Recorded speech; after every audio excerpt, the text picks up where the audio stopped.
Thank you for watching the World Community Magazine's Hour of Power Live on Facebook with your host Edward McQueen and April Garner Davis.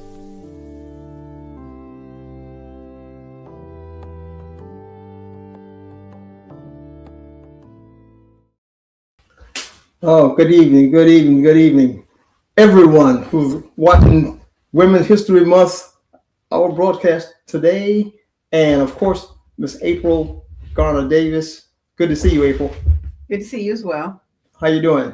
Doing okay? I'm great. How are you doing? Yes, I'm doing fine. Well, great. Looks like you're jubilant and ready to go.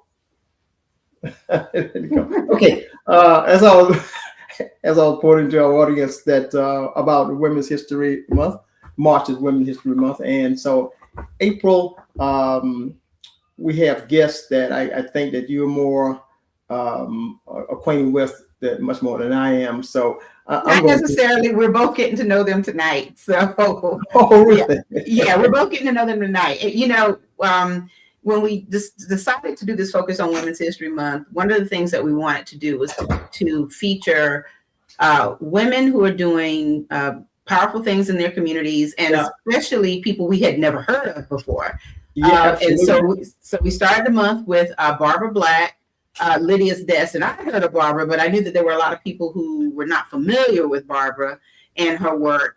And so that led us to, of course, tonight with two very powerful guests that we have from very distinct communities, different communities, and they're going to talk to us about the two initiatives and efforts that they're working on through their respective organizations. So we have Dr. Kimberly Janna, who is with Kindred Hearts, SC, and then we also have Syntrell Thompson of Syntrell Thompson Marketing, but she also is with Maternity, Health, and Resource Centers. And you know, when you think about Women's History Month and you think about what these two organizations represent, you know, I think that this is the type of thing that shows the community the uniqueness of opportunities and services that are out there that people really don't know exist. Absolutely. And so when you don't know it exists, you don't know that help is actually just around the corner.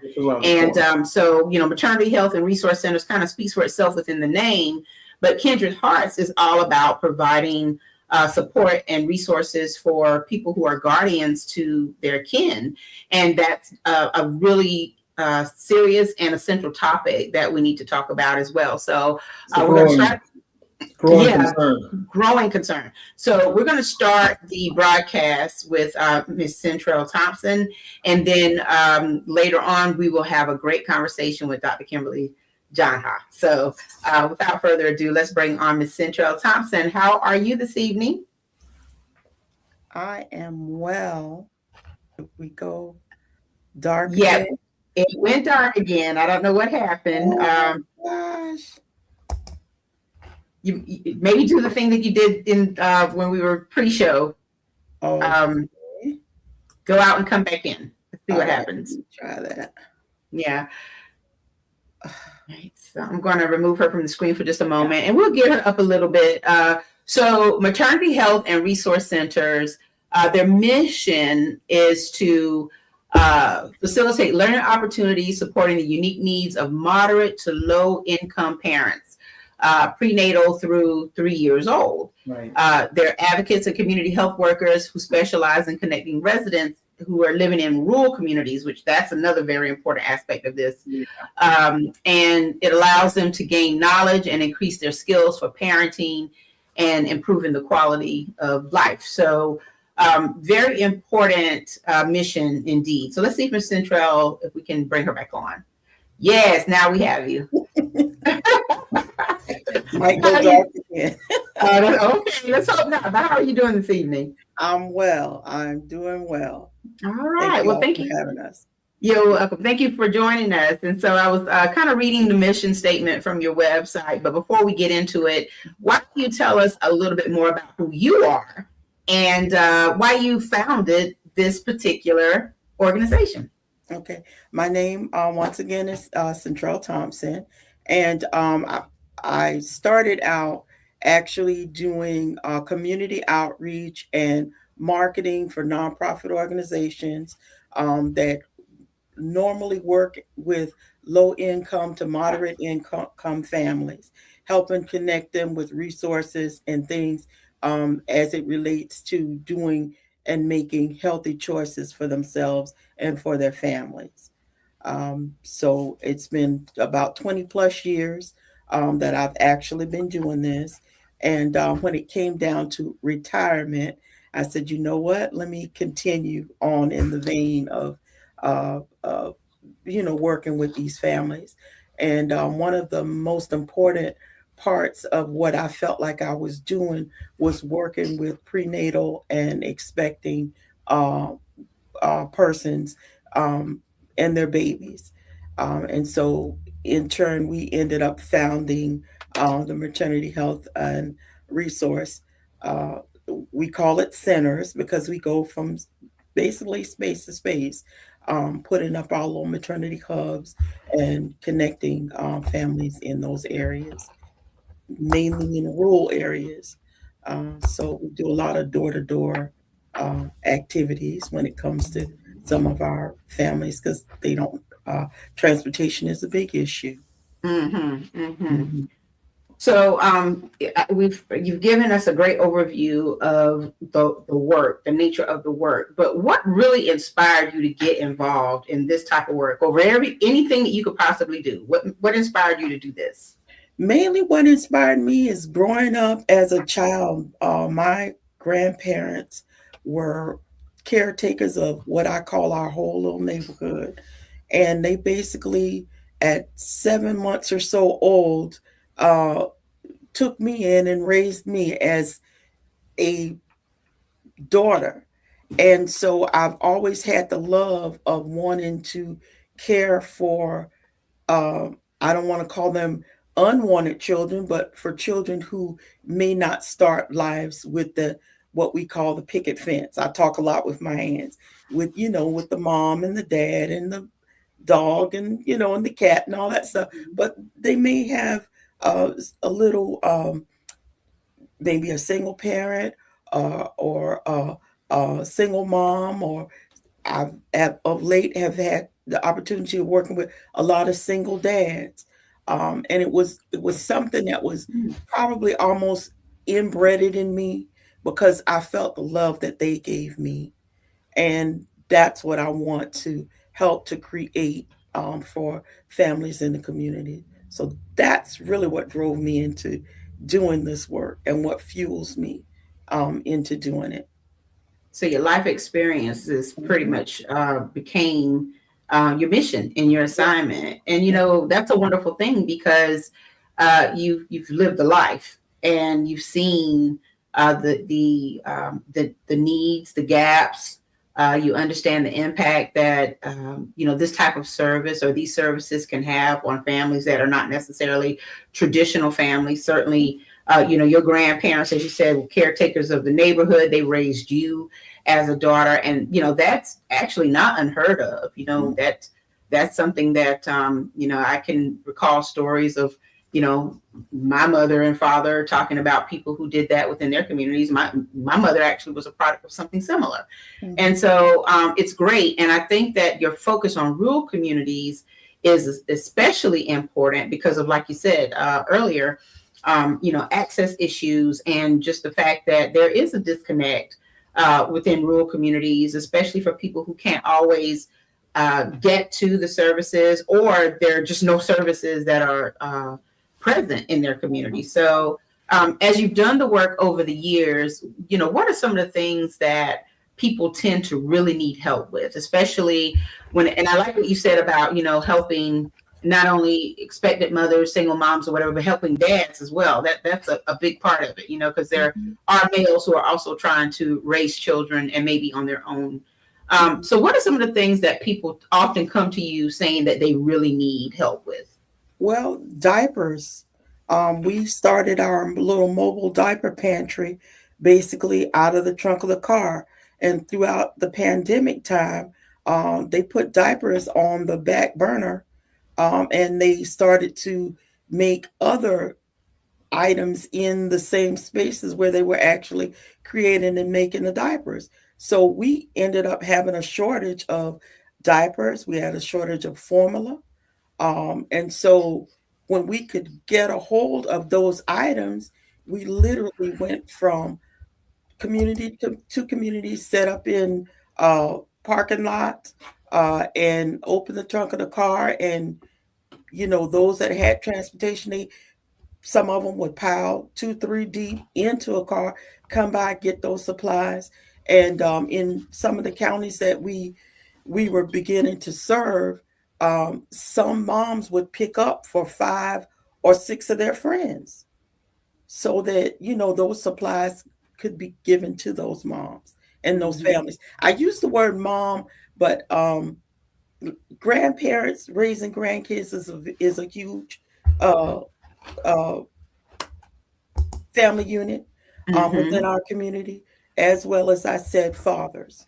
So yeah, we began to cater to those that came.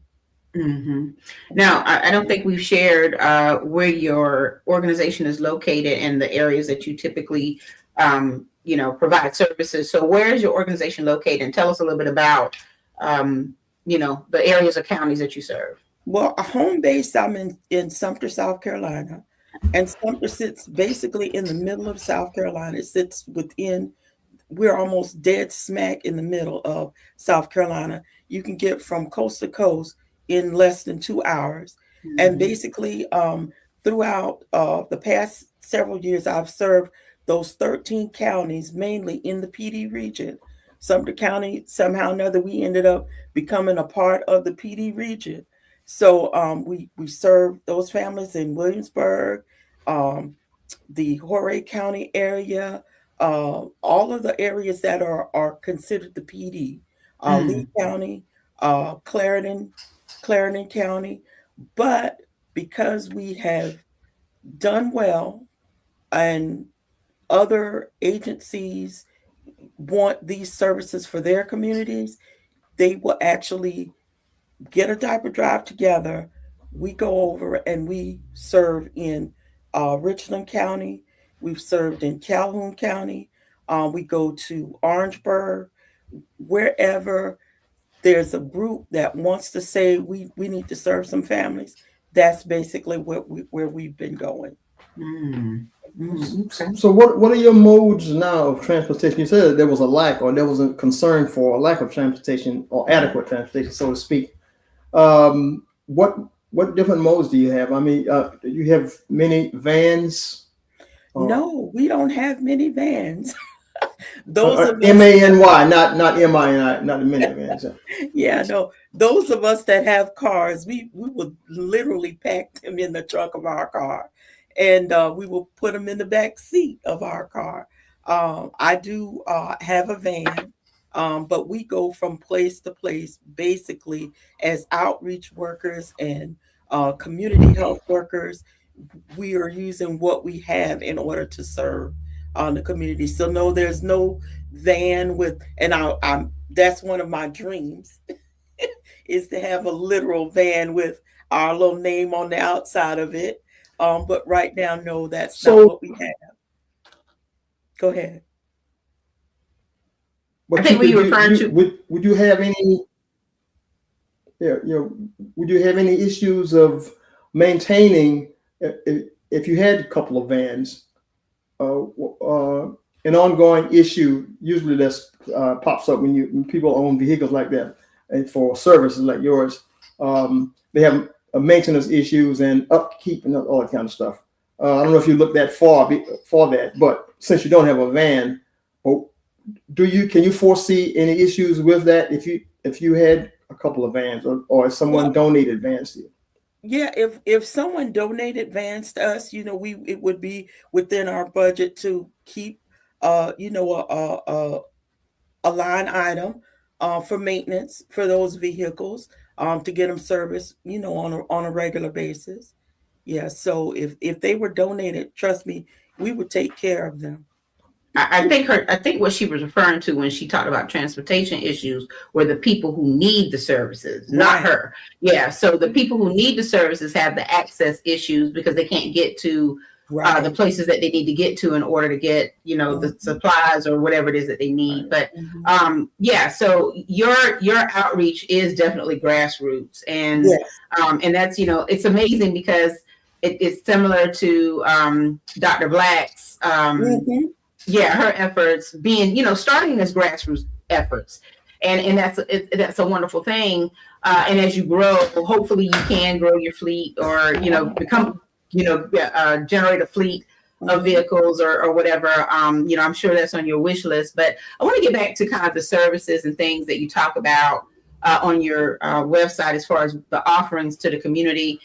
Safe sleep solutions. That is a big deal, and it sounds like a piece that definitely is about educating parents, especially, I'm sure, new parents, about how to, properly, I guess, create healthy sleep environments for their children. Car seat safety expertise, and then the diaper disparities you kind of touched on. So let's talk a little bit about the safe sleep solutions. Tell us a little bit about how you've helped, new parents or whatever in the community to understand how to create these healthy sleep habits for their children. Well, we have, we work very closely with organizations in the community that Safe Kids. And Safe Kids is an organization that actually deals with the safety of sleep. They deal with the safety of children in car seats and any type of thing that could cause a child to be at risk. So we have information booklets that we go over with the parents, and we talk to them about the safe sleep. Quite a few of the Medicaid plans offer, as a part of the families being a part of these plans, they offer what's called a pack and play.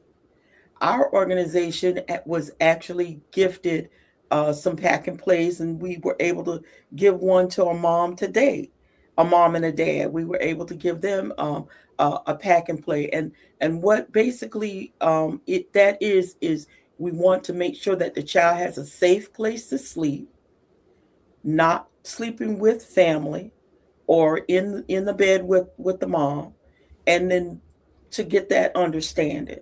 And so we encourage them to either choose that pack and play if that's what's needed. If someone's giving them a gift, we encourage them to choose this. You can put them in a little onesie and put them in the pack and play. You don't need a blanket. You don't need a pillow.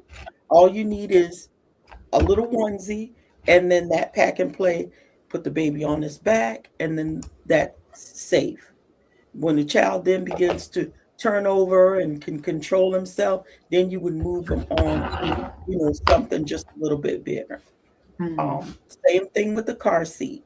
We have information and technicians and those of us that actually go and advocate that parents always ride with their child restrained in a car seat in the proper way. We have information that we give out about that. So when we're actually giving out those bundles of diapers, we're providing them with that safe sleep information. We're talking to them to make sure that they have a car seat. Some of them come to pick up their diapers and they're catching a ride with somebody, and we pull them right over to the side and say, look, let's get this car seat taken care of. Let's see, do we need to get a car seat? And all of the Medicaid plans that cover in the state of South Carolina, they're required to offer a car seat as part of their plan to their parents. Okay, all right. So as you work through these two initiatives, and I'm particularly interested in learning a little bit more about the safe sleep solution, because there's I'm sure that there is data and statistics that you've reviewed or been exposed to that are related to, sudden infant death syndromes and things like that. And so as you think about, the prevalence of that type of a problem within communities, is that problem great in the areas that you serve, meaning, there are lots of instances of it, and what you've done has helped with that? Do you find it's definitely a preventive measure that the community now has, so you don't see as many of the types of sleep related deaths that may happen if children aren't placed in bed properly, or in safe ways? Tell us a little bit about what you've learned through this initiative and the impact it's had in the community. Okay, well, because I believe the Safe Sleep, we have a whole alliance in South Carolina that is geared towards making sure that pediatricians understand the importance of getting families on board from even prenatal, but especially in hospital. They have to watch a video before they actually even take a child home of the proper way for that child to sleep. So we're seeing it lessen. And you mentioned SIDS. Those are, which is a different type of an unfortunate death. It's not. It's suffocation is what happens if a child is not placed in a bed properly for sleep. SIDS is another type of an incident. But one, we work very hard on being able to get the families to understand. But then SIDS is one that is, it may occur, but it's not something that is preventable. Gotcha. As far as where we get our data and where we get our information for statistics and things, the March of Dimes does an excellent job of recording and letting the communities know what's going on in their state. And we consistently do not do well when it comes to those reports. So there's still a lot of work for us to do. There's a lot of advocacy that we can continue to still do in helping our state to rise up from that low grade that we almost always get. So how can the community help you? Well, you can actually go to our website, which is Maternity Health and Resource. We do have a box there that you can type in if you would like to come out and help us give diapers, if you'd like to do a diaper drive, if you'd like to learn more about car seats, safety and safe sleep. There's always classes, and we can connect you with getting that particular learning in place. Okay. There it is. Yeah, you can just drop us a little line right there. And you notice we don't have permanent hours anywhere because we're on call, basically. And we do a lot of referrals across the state when it comes to, so if you're not in the PD region, we can connect you with other ways to volunteer. Well, yeah, it's amazing. And as of course, Dr. Barbara Black, thank you so much for watching tonight and for showing your support for these two wonderful guests.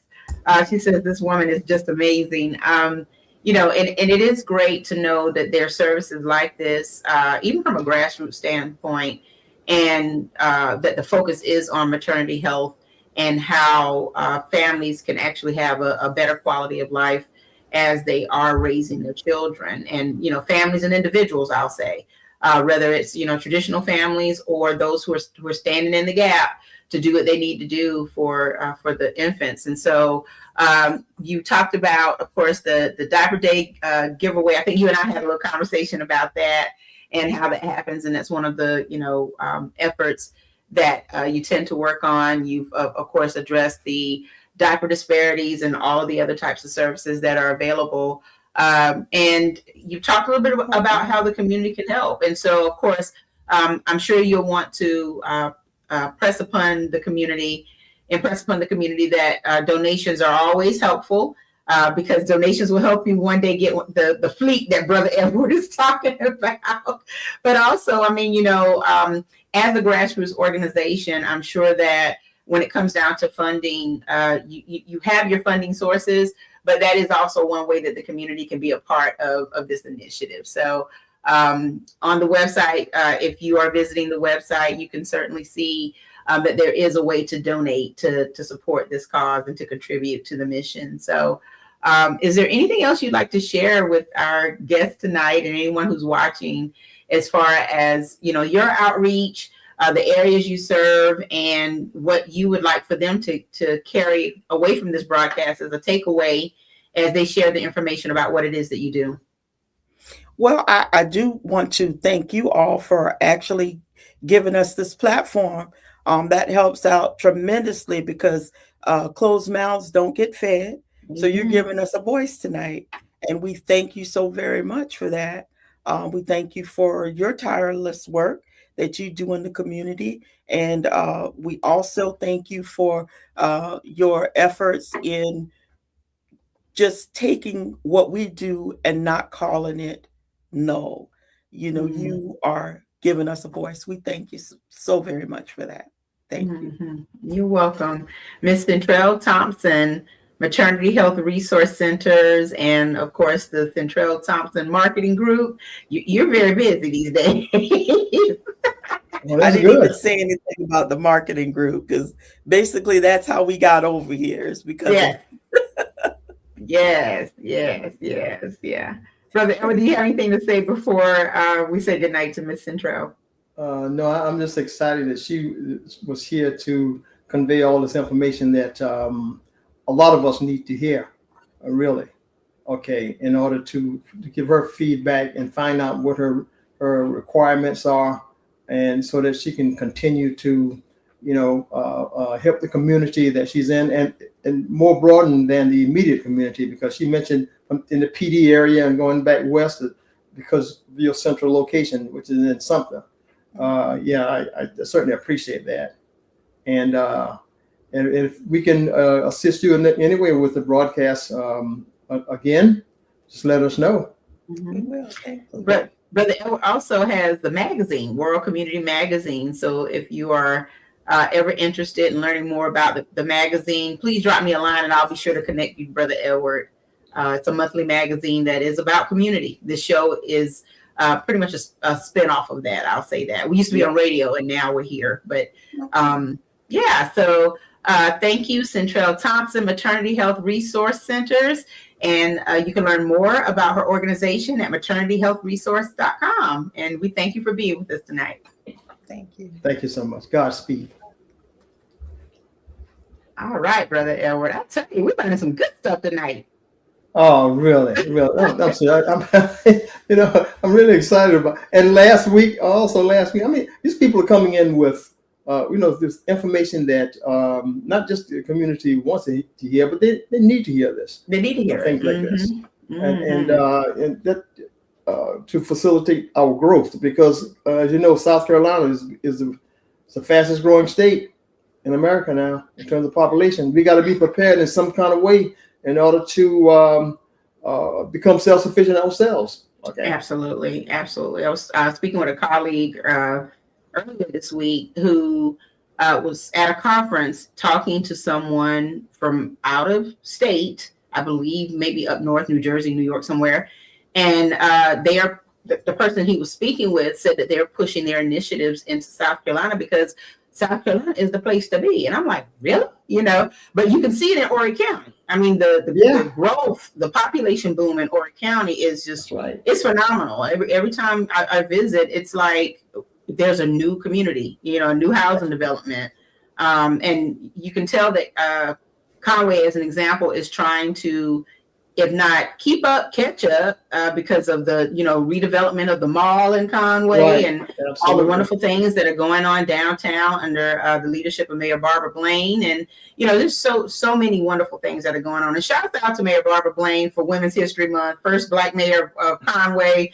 Has done a phenomenal job over the years. And it's services like these are going to be needed now more than ever. And especially during a time when you think about funding and resources being cut, federal funding, I should say, for various reasons. We have to kind of get back to grassroots efforts and figure out how to still create these services and bring them to the communities, especially the rural communities. And it takes the village really to do that. The village has to come out and support financially and as boots on the ground. So we're going to take about 30 seconds and then we're going to bring on Dr. Kimberly Janna, and she is going to talk about her organization, Kindred Hearts of South Carolina. So hold on just a second.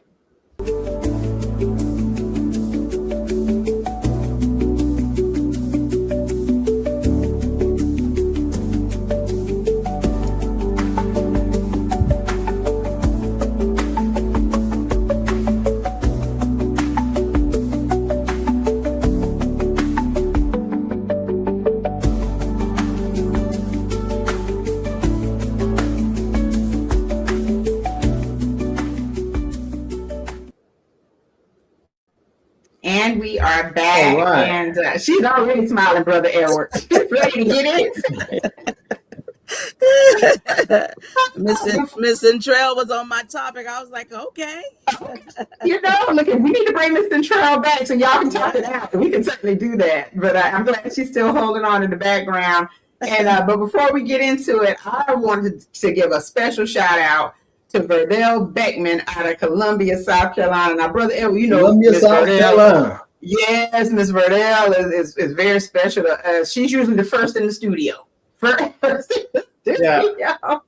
And ready to go. So we thank you for watching tonight. And Miss Verdell, homegirl, is here. Miss Kimberly is here. Dr. Kimberly is here. And Kimberly, are you based in Columbia? I am based in Columbia. Yeah, she's based in Columbia, so that's good to know as well. Yeah. So, but first of all, thank you so much for being here. And Brother Edward, this Dr. Janna has come to me by way of my childhood bestie. And Really? she reached out. As a matter of fact, I'm not gonna call her name because she'll be like, "Why did she say my name on the air?" But we have to give a special shout out to her mom, who will probably say the same thing, Miss Lucille Moses, and I know you know that name. So her oldest daughter, I'm gonna say it anyway. Her oldest daughter, Alyssa, she was telling me in April, there's a woman in my community. She's doing some wonderful things, and I'm telling you, she is just fantastic. Y'all have to interview her. And I said, okay, all right, well, let's connect. And so we connected over Facebook, and then as I, was trying to come up with a schedule and some things for Women's History Month, it was like, I know where I got to go with this one. So thank you so much for making the time to be with us. We really do appreciate you tonight. It's my pleasure. I echo your sentiments of the best neighbor ever. Yes. I am so glad she is not a jealous woman, because her husband has done so much work in my house. I am telling you, he is the guy, right? He is the man. He really is. Yes. Neighbors for almost over 20 years. That's now. Awesome. Well, I'm so grateful for people like them who have a good servant heart. So I'm so. Yes. And so, yes, well, Alyssa comes from good stock. Her mother, Lucille Moses, was math teacher at Whittemore, right, Brother Edward? Absolutely. Miss Stone. Miss Stone. That's right. Miss Lucille Stone. That's right. She was Stone before she was Moses. And they are the best neighbors ever. And so I'm just absolutely delighted that she connected us and want to learn more about Kindred Hearts of South Carolina. And this is definitely a unique offering. And as I read through your website, I was like, wow, who would have ever thought that this could be a resource? So I'm just going to, before you get into it, the mission is to serve persons who are taking care of their kin by building a community of collaborative organizations that are intentional in providing services to meet the needs of caregivers and the persons who are being provided care. Yes, ma'am. Kindred Hearts mission. Thank you. One of my favorite topics. But before I start, because this is Women's History and because I wouldn't be here without the women that are in my life and have made way for me to be here. I honor my paternal grandmother, Julia. I honor my maternal grandmother, Willie Mae, my mother, Erlene, her sisters, Virginia and Diane, all of my aunts, and my great aunt, Annie Lee. I honor those women because the mission that we have at Kindred Hearts, they have served that mission throughout my life before there was a kinship care even thought of. My older brothers are two of my older brothers. One is deceased, are actually my first cousin that my grandmother Julia raised at the death of their parents. And so everybody in the community know our blood relations, but they dare not say that we're not brothers and me, their sister, because they know the relationship that we have. And so it wasn't strange for me when my nieces and nephews' mom died in a car accident in 2003. Their maternal grandmother, and I call her name at all times, Gilia Robinson Bazemore, she took on those children because she did not want them to be separated. And children, not just two, it was 5. They were 7, 6, 5, 4, and 3 months. And so we're from Marlborough County, from the large metropolis of Wallace. And she's from Bennettsville. And so our families are connected through my brother, and he was dating their mother at that time. And so when she passed, we both live here in Columbia, and we were like, "You're not going to do that alone." And so we were her supports, we were her break, we were her respite on the weekend. And I say we, me and my entire family, so much that none of the family really called the children by their name. They would call them the kids. Kim, you got the kids this weekend. And so we know what, not just the village, because the village is already a construct, right? It's already there. It's the active village that really makes a difference, right? And so with Kindred Hearts became when I was allowed through my full-time job, if you will, to serve on the Citizens Review panel, which is federally mandated that every state has a review board that will review panel that will review the policies and procedures and the practices of the child state welfare system, which is our Department of Social Services. And in that, I think I started maybe in 2009 as a volunteer. And we learned what DSS process was, not bringing children into foster care. It was then called divergent or alternative placement. They would call grandparents, majority were grandparents or are grandparents, or they would call other family members or family friends to come and get the children and place them with them until they figure out what's going on with the case of the bio parent. And many times those children are left there with those kinship caregivers without any supports. And so we learn of that, and we, as a panel, were trying to figure out and learn more about that process and what supports there would be. And so one evening, we had a community meeting at the Richland Library downtown.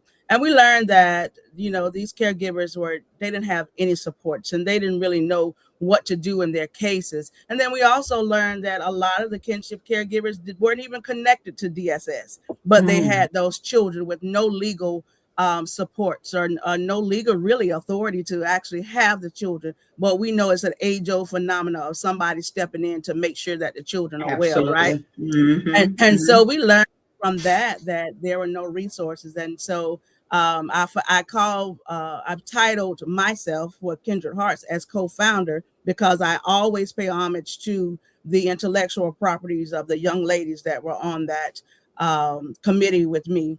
And so Kayla Millette, the coach, she's from Miss Syntrell said she's from Sumter, and Kayla is from Manning, and Miss Lee Patterson, and then also Dr. Brooke Weimer. So the 4 of us came up with the program you'll see on my website, which is Kinship Circles. And these are support groups for kinship caregivers. And from that, we learned of what those caregivers identified as their needs. And I was like, we got to do something more. And so out of that is born Kindred Hearts, South Carolina. That's an incredible story. You know, I guess, you know, more than a story, it's the inspiration behind it all. And, you know, as I asked Ms. Syntrell earlier, you know, as you do this work, Dr. Janna, and you see the impact in the community, you know, what are some of the things that actually rise up as, you know, takeaways that make you want to continue this work? Because it's, you know, I'm sure it's not easy. And just when you think, okay, we've met the goal, there's probably another challenge that's presented to you. So, you know, what keeps you going in terms of this type of work? Sure. Just understanding the value of supports, understanding what I received as a child. Yes, raised in my mother and my father's house, along with my siblings. We still were with supports. My aunts were my siblings, and I say that we have 3 mothers because they are supports for my parents. Our grandparents always were our supports. If we needed anything, we could walk right across the street and get some bread and some milk and whatever else, because that was our community. And also, if we did something in our home and my mother went and told our grandparents, then we would get it from them as well, right? And so that balance of love and discipline and support is what I come from. And so that's in me. What keeps me going is just recently on Sunday, I shared a post of a 12-year-old missing in the Irmo area. That 12-year-old is the grandchild of one of our kinship caregivers that we support. And when I say this lady and her husband are doing all they can for their grandchildren, and they're working jobs, and they're taking them to doctor's appointments, and they're taking them to, you know, extracurricular activities, and they have some family support, yet needs are still there. That child, and I asked her when we were trying to prepare a press release, and thank God he was found before we actually got that press release out. But he has had several brain surgeries, and he also is a diabetic, and he also has mental challenges. And so the grandmother is seeking resources to support her while she continues to work and her husband continues to work. The challenge is for her is that there aren't really many resources that will exclude, if you will, her income. So sometimes she makes too much for certain resources. Sometimes the home health services that she may use, they're not really trained. They are willing, but they're not really trained to take care of her unique grandchild. And so that keeps me going. That one of my leaders told me that what you're doing is not just something. It's not just an organization. It's actually a ministry. And so I find everyday reasons to move forth, because every day we are meeting new kinship caregivers and the children that they are raising. Yeah. So as you and I'm going to, of course, pull up your website in just a moment. You mentioned earlier the kinship circles, and that falls under programs on your website. Tell us about these listening sessions and learning sessions. Sure. What do you get out of those? Yeah.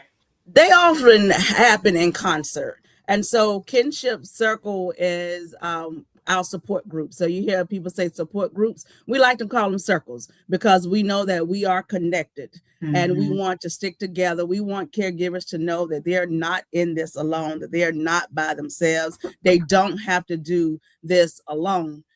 Do we have all the answers? No, we don't have all the answers. And I tell people all the time, we are a resource and not the resource. So what I need is, our slogan is caring for the caregiver through intentional collaboration.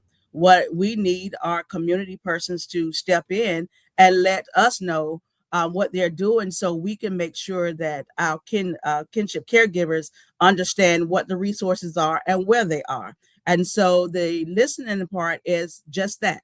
we are having those support groups, and they talk about any and everything they want to talk about. And we have some fun laughing sessions. We have some sad crying sessions. We have some motivational sessions, and we have some, wait a minute, who we got to go help you fight, because we're just that, we're that community, right?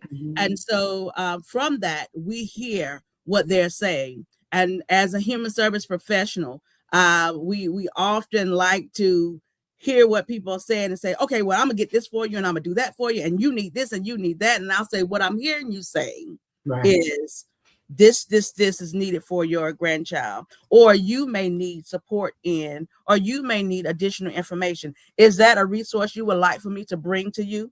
And they will tell me yes or no. Or they'll say, well, I just thought about the other day, I saw something on television. Can you get that group? And we'll reach out to those resources and we'll bring them to our support groups. And what we found is the time that we have support groups from 6 to 8:30, a lot of caregivers they do have those children involved in sports, or they're in church, or they're different activities, so they may not be able to make those times. So what we've done, we've evolved and we developed a resource day, which are held the third Thursdays of each month, which will allow some persons who may be on their lunch breaks, or, maybe off during the day while the children are in school and they have that time to come, and we invite resources in the community there as well, so they can share what they're reading. And, as you were talking about, like all the things, especially through the listening and learning circles, I can only imagine that there's a great deal of trauma-informed care that you have to give and deal with, and through these listening and learning sessions, as you identify people who need the services. Because the truth of the matter is, we don't know fully what some of those situations are that led to them being in the positions that they're in, or the situations that they're in. And I can imagine that it would be doubly difficult for you to do your work if you can't, kind of peel back those layers, or help people to peel back those layers and start to heal, in order to, even receive the help. So if you can, tell us a little bit about maybe a great experience that really lifted you internally, that made you know you're in the right space to do what you're doing. Sure. I always, and I'm going to say this first about the trauma. So everything has a foundation.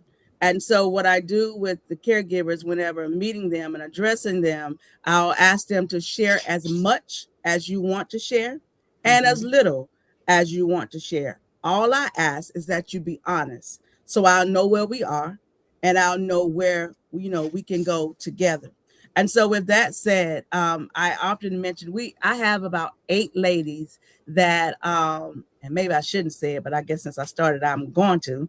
I have about 8 ladies that I text at least once, twice a week, who are foundational kinship caregivers. Those are the ones who joined us at the library, and or joined me one day for lunch in my conference room. And so they were the start of our kinship circles. And so Miss Pat Brown, she raised and is still raising grandchildren, but 6 of her grandkids after her, and I share her story, only she can tell it. So I'm sharing this because she shared it often, and she gives us permission to share that she has raised her grandchildren, 6 of them, and where her daughter and her son-in-law both died 6 months apart. And so she has stepped in and has raised those children. Those children are doing well. Most proud are we of all the children, but Gabby is in college. And Gabby, I want to say she goes to Fayetteville State, and I hope I'm not wrong.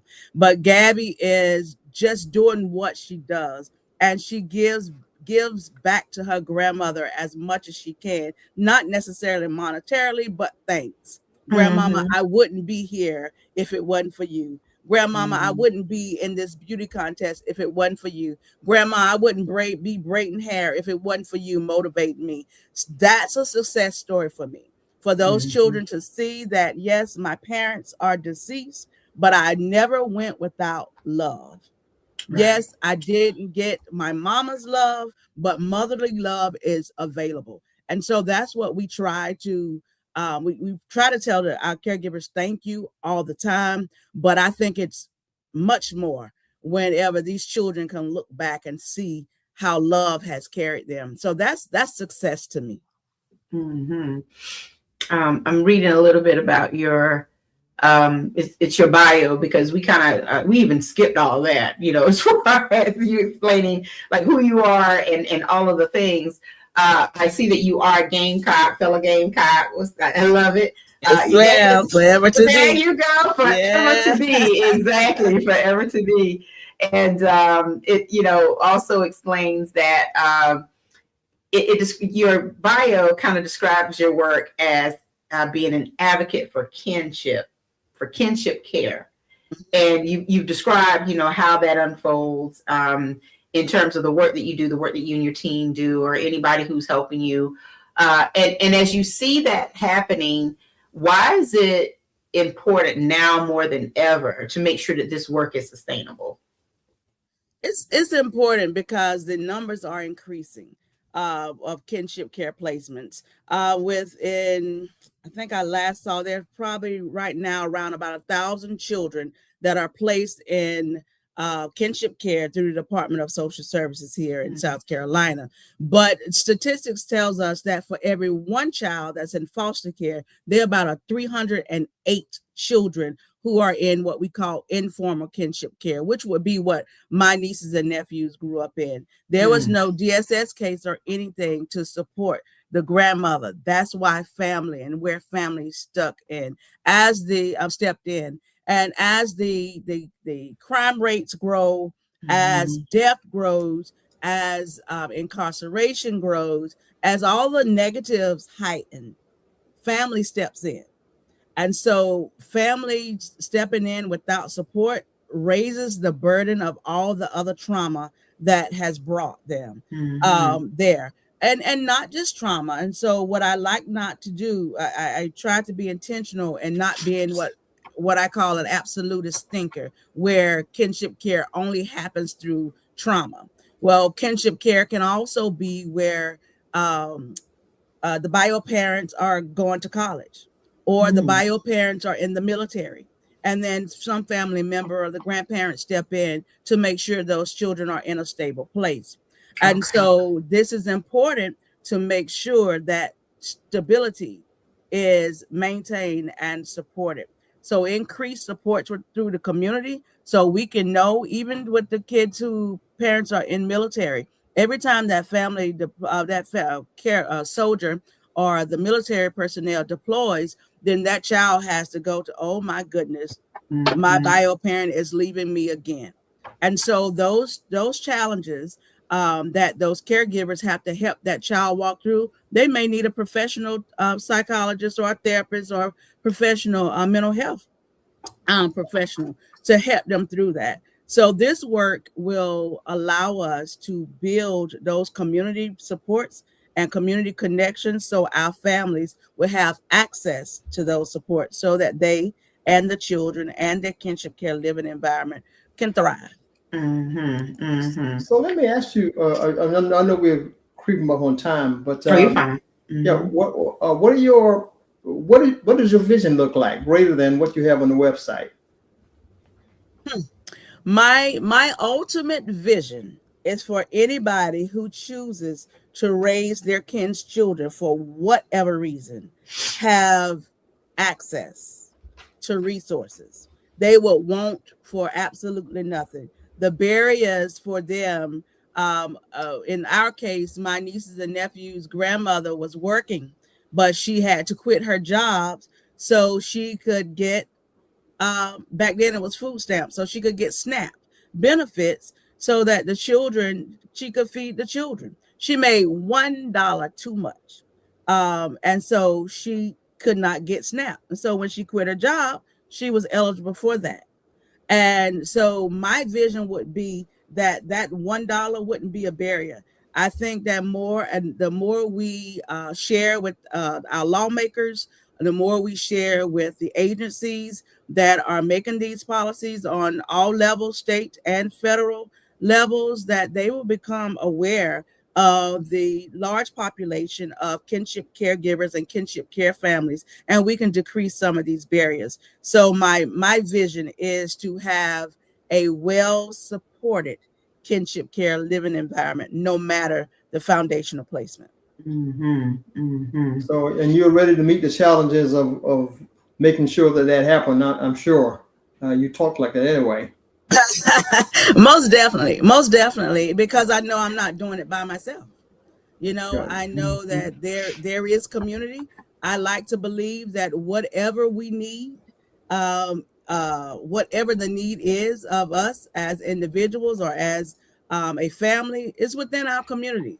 We just have to make sure that we pledge to not work in silos, because no man is an island, right? Yeah. And That's so right. we need each other. So yes, I believe that we can realize this vision in the long run, but most definitely the mission on a daily basis if we all commit to serving together.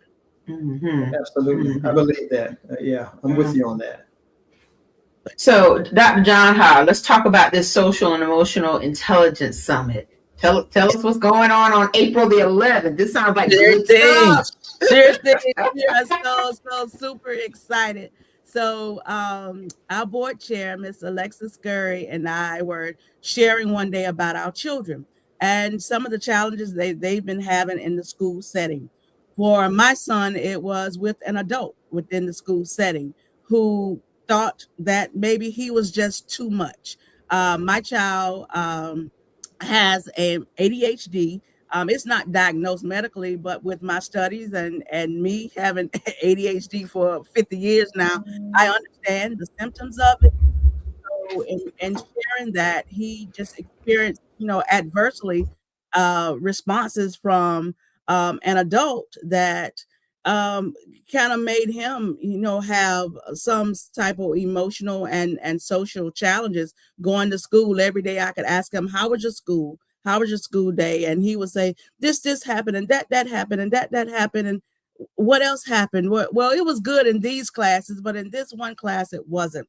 And so that was one thing I was sharing with Alexis. And then she shared her daughter is in kindergarten, and they were coming in, and her daughter was holding the door as they came in, and a little girl just slapped her daughter.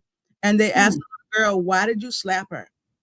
And she said, because she's cute. Oh my. Where do children get this from? That's right. Where do adults not appreciate a child, maybe yes, active, but respectful? And but you choose to mistreat, I'll just use those words, that child based on how you feel, because you can't regulate your emotions. And so this is where that comes from. And we saw a grant through Children's Trust that was offering supports a grant for a Child Abuse Prevention Month event.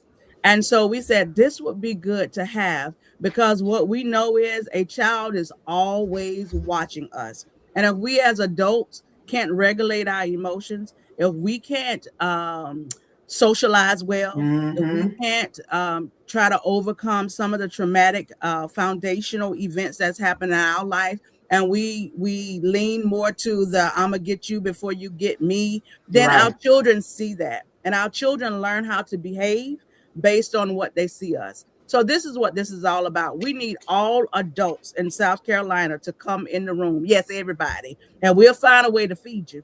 But we want to make sure that you are in the room so we can have this hard conversation that we often say, these children are something different. These children are on another playing field. They're on another level. The children are living in a society, I believe, that we as adults created. And I think it has been from generation to generation, there's been a breakdown in the importance of respect. There's been a breakdown in the importance of self-love. And so how do we curb, how do we stop, how do we prevent child abuse and or neglect? By having well adults, socially and emotionally. So on April 11th, we have a panelist actually 3 panels. They will be broken down into age level and grade level groups. So our first group will cover our preschool to 2nd grade, and then our second group 3rd to 6th grade, and then from 7 to 12. And so these are all adults. And so you could fit in. My child is in the 7th grade, so I will be in that that second group. And so I will listen to panelists talk about how we learn, how children learn from us as adults, their whole development process, their whole identity process, and then the whole process of preparing them to live on their own. And then we will have our focus this year will be on communication. So how we can properly communicate, where our children will learn that everything does not have to be an argument.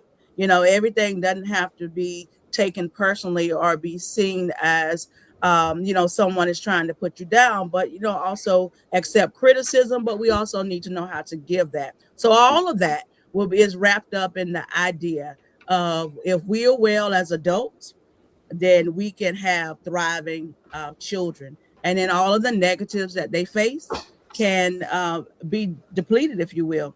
And so on April 11th at Midlands Tech on the airport campus, we want everybody to come. We have spaces for vendors, those who are and we say it's all relative because everything counts. But one thing I want to highlight is our mental health professionals. We want to have a special corner because something may be triggered with adults. And once we start these conversations, and we want to have a space where they can walk and they can talk to professionals and or set up a consultation with those professionals. We also want to make sure that we have any other vendors who would like to be there, state organizations, service organizations, nonprofits. If you are selling items, I have a lady who's coming who's selling different food items, non-perishable food items. And so we want the whole community to come out and let's celebrate ourselves and our wellness.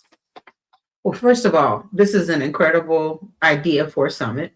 The social and emotional intelligence piece is something that none of us should ever take for granted, because like you said, it is all about how even those two pieces come together, not only from the standpoint of adults trying to balance and live through things, but children who are trying to balance and live through things that become core memories for them. And as adults, we are dealing with core memories in a lot of ways, which can be triggering. If hopefully they're more positive, but if they're triggering, yes, then there's a void in that social and emotional intelligence that plays out in their lives. And so, I think this is a wonderful summit. While you were talking, I was sharing with people via text. Like, hey, thank you. You get your people signed up. And the registration is only $20. Only $20. Brother Edward, only $20 for this $20. Now we giving it to them free 99 tonight. Yeah, but they got to pay $20 for this. That's what that is. But this is great stuff. Yeah, can get social workers can get CEUs. I saw that. South Carolina are sponsored $20. Yes, and those who are foster parents and adopted parents, kinship caregivers through DSS, they have to take trainings. We are also we want to give educators some CEUs, so we can get a Department of Education at one of our state universities or colleges. If you would reach out to us, we would love to talk to you, see how we can partner to make sure our educators can get some credit as well. Yeah, wow, man. I definitely will reshare this in the network, and also we'll make sure to share this. Well, it's being shared now on World Community Magazine's Facebook page, and we'll put it on our website as well. And this is great stuff. I mean, it really is. And even though you're saying it's a $20 registration fee, it's actually it's priceless. You just can't ignore this type of information and do the good work that you're doing. And just the fact that the audience is such a wide audience of people, and you can see the interconnectivity though, as far as like all the people, because they're all about community, and it starts from the parents, and like you said, straight down to the community leaders. So this is great stuff, Dr. Janna, and I'm so glad that Elissa recommended you. She's watching. She says she has. I'm gonna tell you exactly how she said it. Because she sent me a text, and let's see. She says, I have it on my phone, tablet, and 3 laptops. So she's making sure she can. I told you, best neighbor ever. There you go. There you go. And this is wonderful stuff. It really, really is. So I want to take everybody back to the website. It's kindredhearts.sc.org. If you go to the gallery and events page, you will see this flyer. It's actually downloadable. So please download and share it.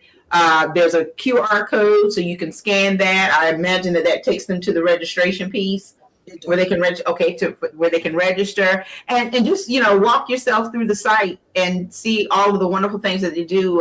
You can find out who's on the board of directors. That's always important too, to see, who's a part of your movement and who's affiliated with your organization. It says a lot. It speaks volumes. And then also, as we said, with Miss Syntrell's organization, we want the community involved. Yes, we want you to support the organization, and the event.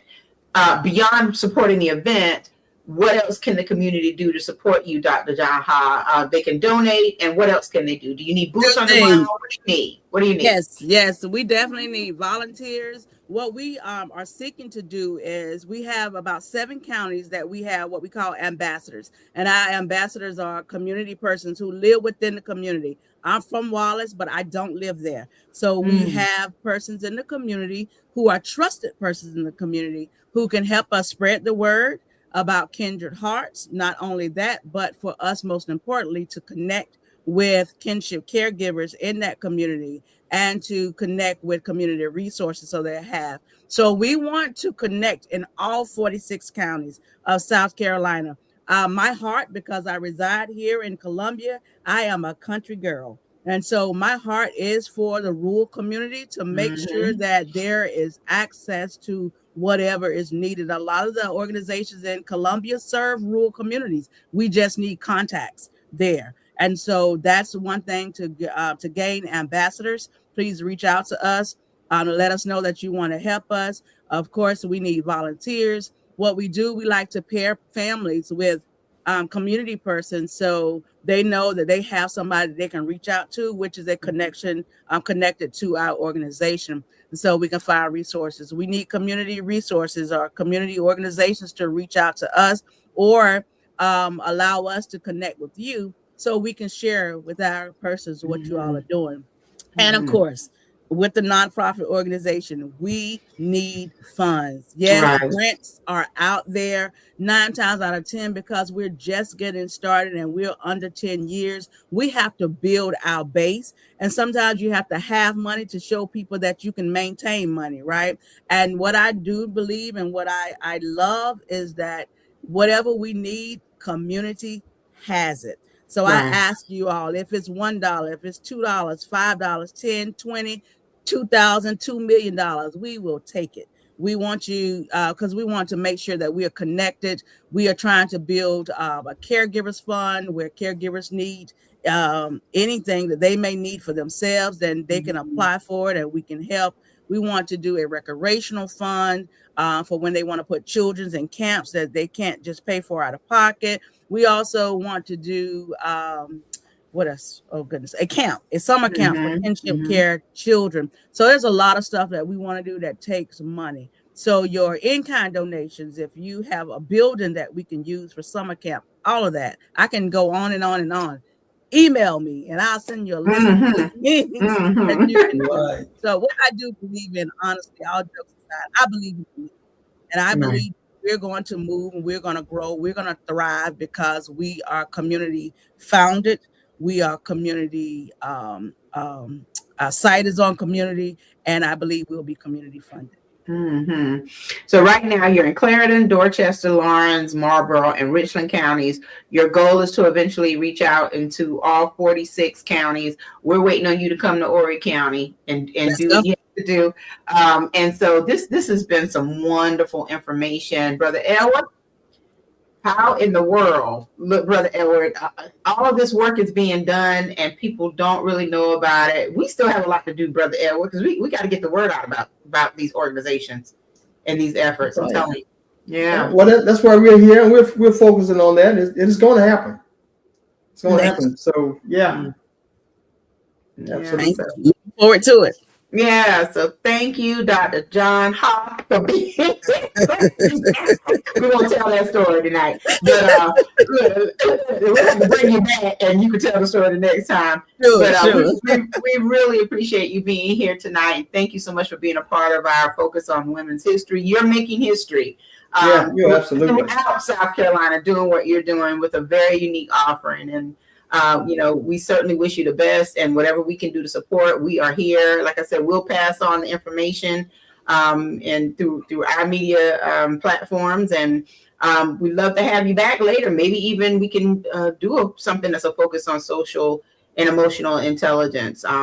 Just to give everybody a little tidbit. But thank you so much for all you do. Forever to thee. Ever to thee. Go Cops. All right. Take care. All right. Thank you. Thank you, and Godspeed. I'm glad to know that Horry County is in her vision. Yes, absolutely. So we've had two wonderful individuals with us tonight, and we certainly wish them both the best in everything that they do. Ms. Syntrell Thompson with the Maternity Health Resource Centers, and Dr. Kimberly Janna with Kindred Heart of South Carolina. Next week, we are going to have one of Horry County's finest, one of Conway's finest, a true homegirl who has gone global with her initiatives. And I just cannot wait for her to be with us to share all the wonderful things that she's done as a hands-on humanitarian doing the work to mentor young women. And look at that. That's Caprice James of Stella's Girls will be with us next week. She is the great granddaughter of Miss Estella B. Weaver. And I remember Miss Estella, she was such a beautiful spirit in Conway, and met her, of course, in the family through Friendship Missionary Baptist Church, and definitely was a pillar and an icon in our community. And her great granddaughter has gone out to do some global work since 2016 to empower girls and women through education, mentorship, leadership development all around the globe. So can't wait to hear from Caprice about all the wonderful things that she's doing. And I tell you, it's an amazing way to round out Women's History Month. Yeah, absolutely. And I'm excited to April to see what Miss Stella's granddaughter is going to talk about. I'm excited for her that she's making these kind of moves and she's gotten to where she is. I did not know about her. I really didn't. But it's family. Yes. And Caprice is she's always on the move. She's always in flight. She's doing work here in the United States, but she's also, like I said, global. So she's out of the country a lot. And it's just wonderful to see, even someone as young as Caprice, who has done some amazing things, founded her own organization, and just really is working towards a lifelong passion for, gender equity and all of the things. And so, this is something that really and truly could inspire young women to do the same thing. And I think that as we bring attention to what she's done with this global advocacy, it will help, young people in our community and, all the communities that are within our viewing area to understand that they too can step outside of the boundaries of their hometowns and do something really, really big that will impact the world. And so can't wait to talk to Caprice next week. Other than that, again, it's been great having our two guests on here tonight. Absolutely. And and we just want to thank everyone who tuned in. Jessica Chestnut Jordan, thank you so much for watching. And yes, please share. We appreciate it. Erline Little, and of course, none other than Verdell Beckman out of Columbia. Thank you for watching tonight. And Barbara Black, we appreciate you as well. Thank you for the lead. And keep telling us about people out there who are doing wonderful things. We need to showcase them on the show. Yeah. There's a lot of them out there. It's a lot. Yeah. There's a lot we don't know about, Brother We Edward. I'll tell you. don't know about. Yeah. So with that being said, we want to thank everyone for joining us tonight, and we hope that you have a great rest of the week. And we'll see you next Tuesday. Next Tuesday, at 7 same p.m. time, same bat challenge. There you go. All right. Everyone take care. Have a good night. Godspeed. Thank you for watching the World Community Magazine's Hour of Power Live on Facebook.